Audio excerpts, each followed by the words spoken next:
ఉమ్మడి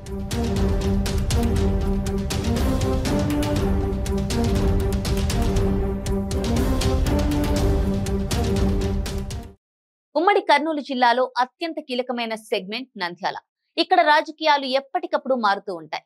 నంద్యాలలో గత ఎన్నికల్లో వైసీపీ విజయం సాధించింది. ఈసారి ఎలాగైనా నంద్యాల సెగ్మెంట్ ను కైవసం చేసుకోవాలని టీడీపీ చూస్తోంది. ఈ నేపథ్యంలో నంద్యాలలో రాజకీయాలు రసవత్తరంగా మారాయి. మరి 2024 ఎన్నికల్లో నంద్యాల నియోజకవర్గంలో గెలుపు ఎవరిని వరిస్తోంది? అసెంబ్లీ నియోజకవర్గంలో ఏ పార్టీ బలం ఎంత? ఫ్యాన్ గాలి ముందు సైకిల్ నిలబడుతుందా? ఈసారి ఎన్నికల్లో నంద్యాలలో ఏం జరగబోతుంది అనేది ఇప్పుడు చూద్దాం. నంద్యాలలో ఇప్పటి వరకు 5 సార్లు కాంగ్రెస్, 4 సార్లు టీడీపీ, 2 సార్లు వైసీపీ అభ్యర్థులు విజయం సాధించారు.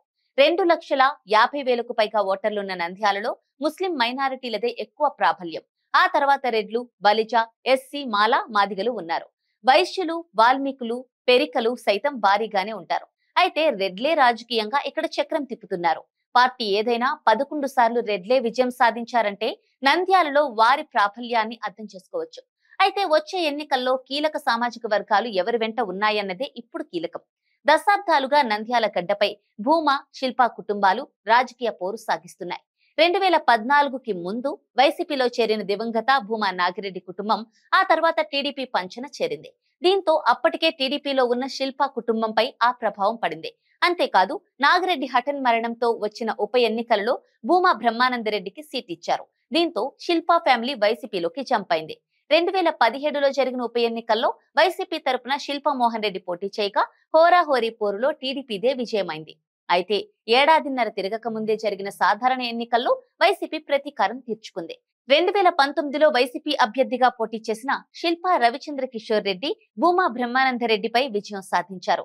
ప్రస్తుతం ఇక్కడ వైసీపీ సిట్టింగ్ ఎమ్మెల్యేగా శిల్పా రవిచంద్ర కిషోర్ రెడ్డి ఉన్నారు. బలమైన పొలిటికల్ బ్యాక్గ్రౌండ్ కలిగిన రవి వచ్చేసారి కూడా గెలిచి తీరాలన్న లక్ష్యంతో పనిచేస్తున్నారు. సొంత పార్టీలోనూ ఆయనకు పెద్దగా అసమ్మతి లేదు.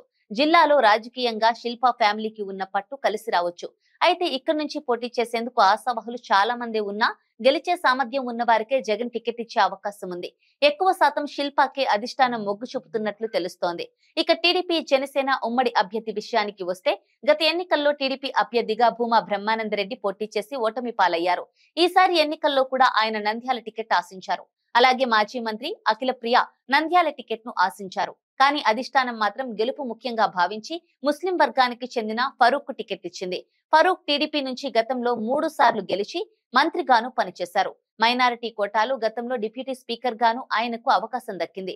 ఇప్పుడు మరోసారి ఫరూక్ గెలుపుపై ధీమాగా ఉన్నారు. ఇప్పటికే గ్రౌండ్ వర్క్ స్టార్ట్ చేసిన ఫరూక్ నిత్యం ప్రజల్లోనే ఉంటున్నారు. ఈసారి ఎన్నికల్లో గెలుపు తమదే అన్న ధీమాతో ఉన్నారు. అయితే వైసీపీ పాలనలో జరిగిన సంక్షేమం తమని గెలిపిస్తుంది అని వైసీపీ భావిస్తోంది. అంతేకాకుండా శిల్పా రవి పనితీరును అభినందిస్తున్నారు. శిల్పా రవి అందరికీ అందుబాటులో ఉంటారని పేరుంది. సంక్షేమ పథకాల అమలులో కూడా శిల్పా సక్సెస్ అయ్యారు. అయితే జనసేన కలిసి రావడం, ముస్లిం అభ్యర్థిని బరిలోకి దింపడం కలిసి వస్తాయని టీడీపీ నమ్ముతోంది. ఈసారి ఇక్కడ టఫ్ ఫైట్ జరిగే ఛాన్స్ కనిపిస్తోంది. For more interesting updates, do like, share and subscribe to Volga News.